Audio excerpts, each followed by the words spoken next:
Hello বন্ধুরা, কেমন আছো? আশা করি ভালো আছো। তো আমিও ভালো আছি।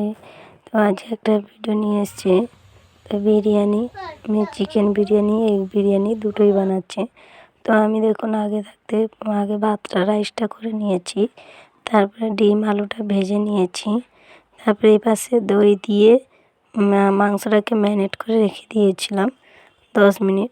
তো তারপরে এই পাশে মশলাটা আমি করছি। তো পাশে আমি দই, লবণ, হলুদ, নুন দিয়ে মাখিয়ে রেখেছিলাম। তো তারপরে আমি পাশে মশলাটা কষে নিয়েছি, দিয়ে আমি সেই দই মাখানো ম্যারিনেট করা মাংসটাকে আমি এতে দিয়ে দিলাম। তো তোমরা চাইলে ভেজেও নিতে পারো তেলে। আমি ভাজিনি, আজকে অন্য রকমই করেছি, যেমন মাংস রান্না করে সেইভাবে রান্নাটা আমি করতেছি।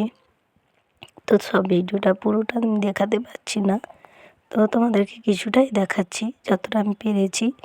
তো তারপরে দেখুন আমার মাংসটা কষা হয়ে গেছে, আমি এতে জল দিয়েছি, খুব বেশি জল দেইনি, তো এটা মিনিমাম দিয়েছি। তারপরে দেখুন আমার ঝোলটা হয়ে যাবে, আমি নামিয়ে নেব। তো তারপরে দেখুন এই জিনিসগুলো দেবো।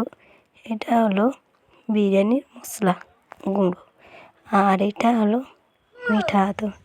তো যাই হোক, আমার এপাশে মাংসটা হয়ে গিয়েছে, আর এপাশে আমি হাঁড়িটা নিয়ে নিয়েছি। তো হাঁড়িতে আমি ঘি মাখিয়ে নিয়েছি একটু গরম করে। তারপরে প্রথমে দিয়ে দেবো ঝোল।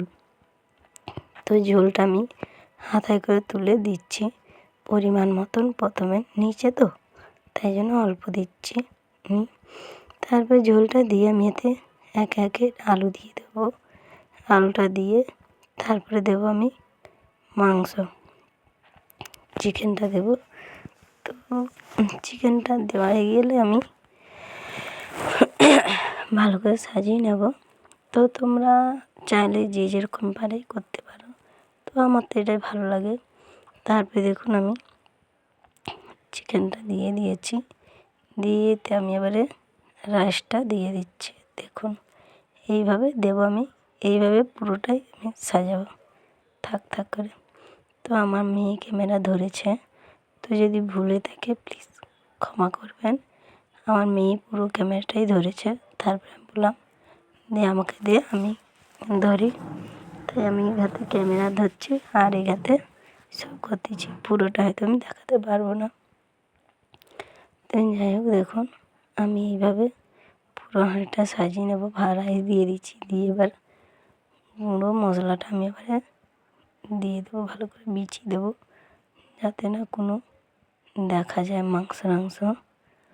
তো যাই হোক, আমার হয়ে গেছে। আমি এবারে এই গুঁড়ো মশলাটা দিয়ে দেবো, বিরিয়ানি মশলাটা ভালো করে চারপাশে।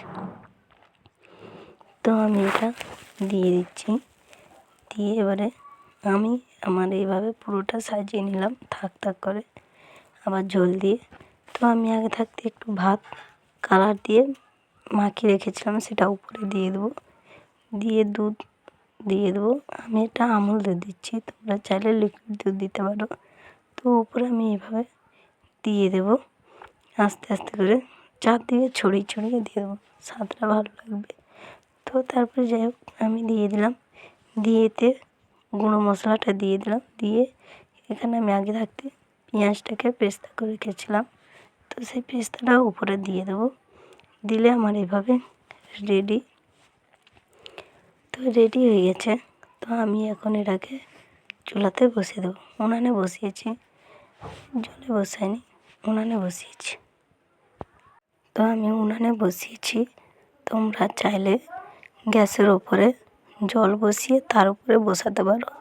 তো আমি এতে 20 মিনিট রেখেছিলাম, তো আমার হয়ে গেছে। দেখুন আমি বের করে একটা বড় জায়গায় ঢেলে মিক্সড করে আমি এদের করে পরিবেশন করেছি। দেখুন সবাই খেতে বসছে, ওদেরকে জিজ্ঞাসা করছি ভালো লেগেছে, বলছে হ্যাঁ এটা আমার দিদির ছেলে। খালি ভালো লাগছে না, ঘাড় মাখাচ্ছে।